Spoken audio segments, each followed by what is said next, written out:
The first anti-gravitational drone using magneto-hydrodynamic propulsion, or MHD, made its debut test flight in the desert around Edwards Air Force Base, where a number of prototypes came into being. The Belgians got a small glimpse of so-called UFOs in 1989 and 1990. The incriminating model was a triangular-shaped Astra TR-3B or XR-7, capable of flying in total silence at more than Mach 10. Now I would like to speak to you about another concrete application of such technology, the P2 bomber, whose development started in 1982.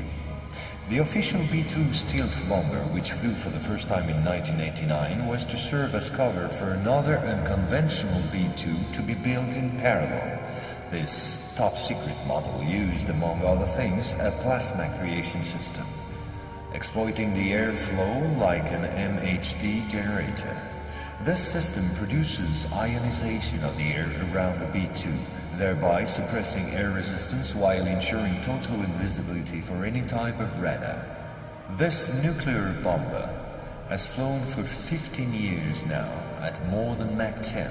It can fly around the Earth in just a few hours without being seen. Naturally, such military research was to give rise to many commercial spin-offs. Over the last 10 years, we've seen the appearance of dozens of non-lethal armaments like E-bombs or electromagnetic bombs, as well as, of course, microwave weapons and powerful lasers. The US Department of Defense, through the multinational Raytheon, decided to invest a gigantic amount of money in an experimental program called HAARP, or High Frequency Activate Auroral Research Program. And it was quite a program. Officially, the base in Alaska studies the ionosphere. In truth, the real possibilities of the installation are enormous. Climate manipulations, deep detection of underground base or deposits, silent and remote destruction of any object, and most important of all, manipulation of human behavior.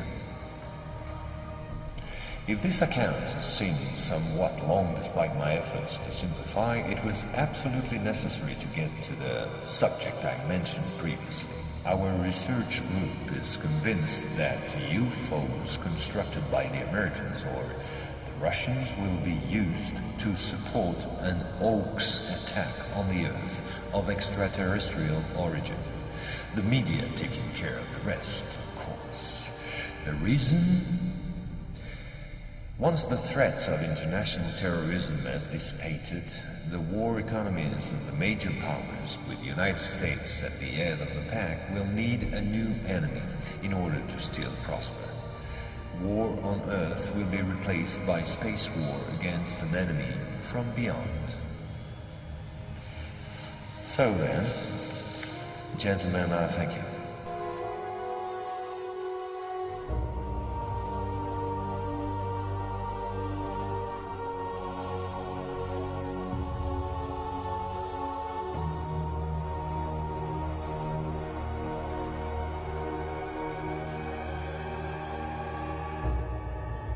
And so we can now comfortably lean back and relax, because we know what's coming ahead.